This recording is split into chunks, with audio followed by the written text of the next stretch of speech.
Well, he's finally done it, ladies and gentlemen. The Pope has finally caved and succumbed to the leftist woke mob, and he apologized. Not only for something that he didn't do himself, but also for something that has not even been proven to be true. I mean, this is all based on a huge lie.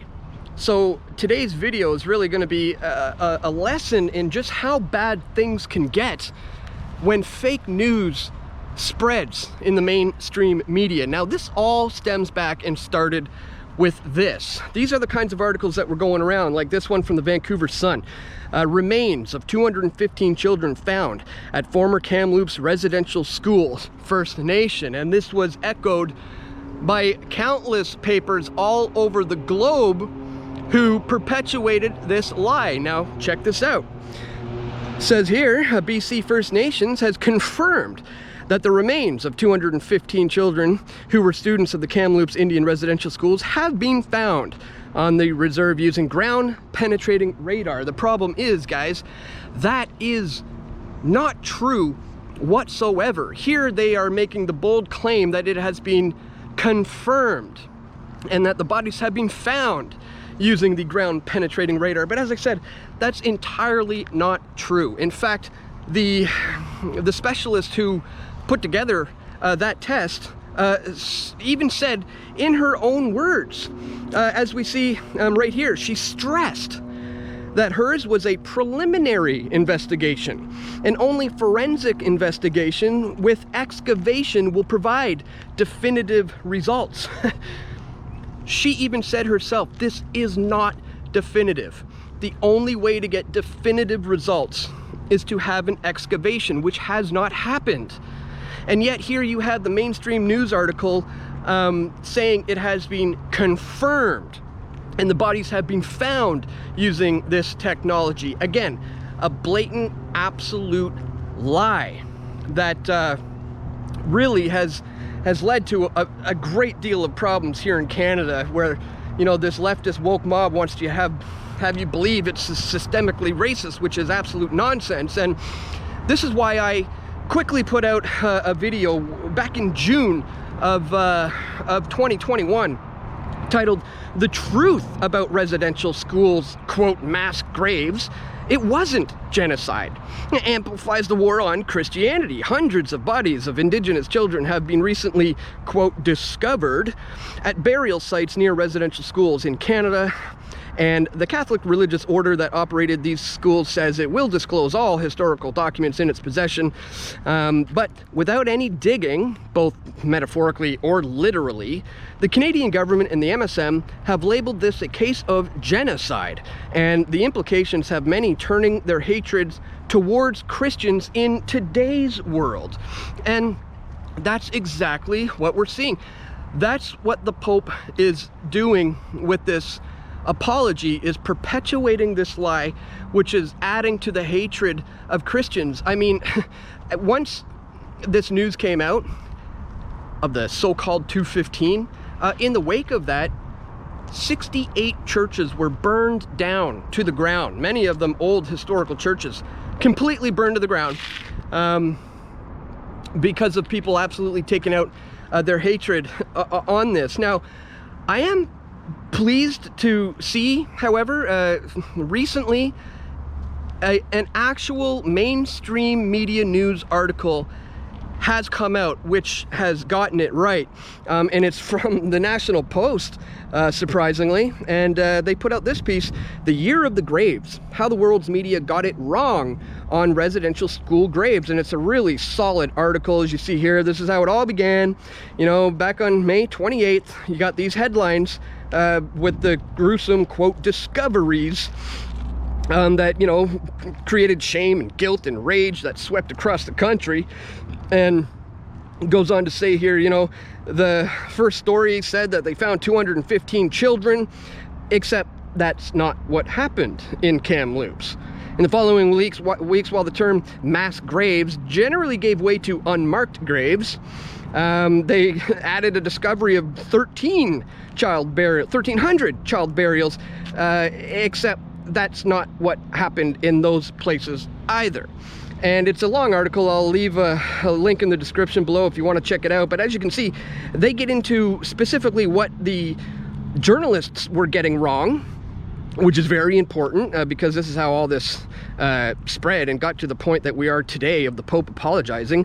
But not only that, but what also the fallout was.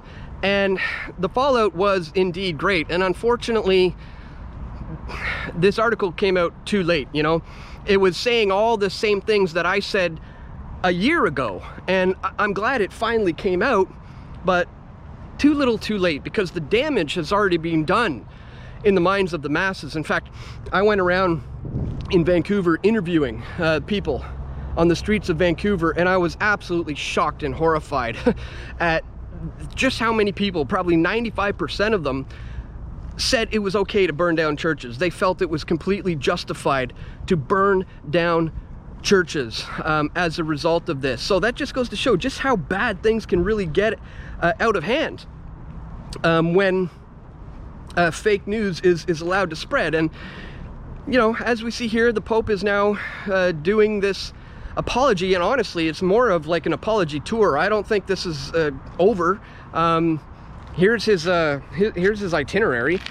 I mean, you know, the other day he was in Edmonton. He's still in Edmonton. Then he's heading to Quebec. He's meeting with, you know, Indigenous people.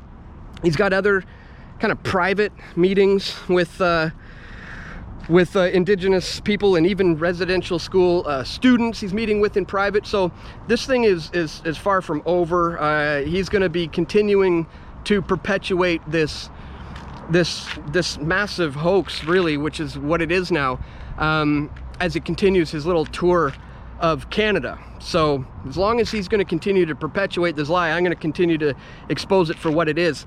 By the way, guys, on the day that he was announced as the new Pope, I warned that his mission would be to bring about an ecumenical movement, and it's really starting to look like that may in fact be the case, that this is what his mission is. And as we can see, this is what is starting to happen, as I said nearly 10 years ago. Now, when I put out that video titled, you know, mass graves in quote, and saying it wasn't a genocide, I got a lot of hate for that online. You know, people were extremely upset with me, saying, hey, how dare you say that there aren't mass graves there? How dare you, you know, claim that this wasn't a genocide? Not a single body has been excavated or brought out of the ground to this day, but still, nonetheless, back then everybody was saying, how dare you, how dare you? So a couple days after putting that out and getting the heat that I was getting from the online community, I just decided to put out a little bit of a statement just to make things perfectly clear, because this is incredibly important to know moving forward. So I put this out. Back then, a lot of children were very sick from both disease and malnourishment. And on top of that, living conditions were not up to par for children, and many got sick while away from home, causing their untimely deaths. Tuberculosis was rampant in children at the time, and many were entering the schools with the disease. So the majority of these kids died from starvation and disease, which was not on purpose.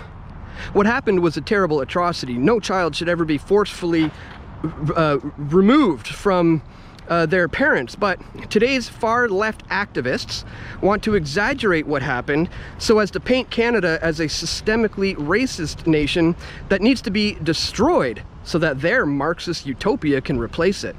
What the Catholic Church did was downright evil, but that has nothing to do with Christians today. So please stop burning and vandalizing the churches. That is not how we move forward together on this issue. Christians are not the enemy. The government is. Can I help you? Yeah. What are you? Is it a movie crew or? I have no idea what that is. Oh, you're just, you know. So there you have it, guys. Sorry about the interruption, but I felt it was important for me to get that out there, just to, you know, clarify things, because as I said, with these water is being incredibly muddied right now. We need to clear things up, because we've already seen things descend into, like, as I said, you know, churches being burned, all based on a huge lie. Again, as I said, if the Pope is going to continuously go on to perpetuate this lie, then I'm going to continue to make videos exposing it for what it is, guys. If that's something you appreciate, please check out the links in the description below to where you can find out how to support my efforts moving forward, and that description is going to be wherever you happen to be watching this video, on whatever platform that is, whether it's BitChute or Odyssey or Rumble or Float or Minds or you know, Hive, or maybe even YouTube. You might be watching that there. If you just click where it says more or the little down arrow, you can find all the links to the sources to this video, and also to where you can support my efforts moving forward. And that's all for today, guys. I want to thank you guys so much once again for tuning in. Don't forget to click that thumbs up button, share this video with your friends and family who need to see it the most, and stay tuned. We're going to have more video reports coming soon. This is Dan Dicks reporting for Press for Truth. We all want truth.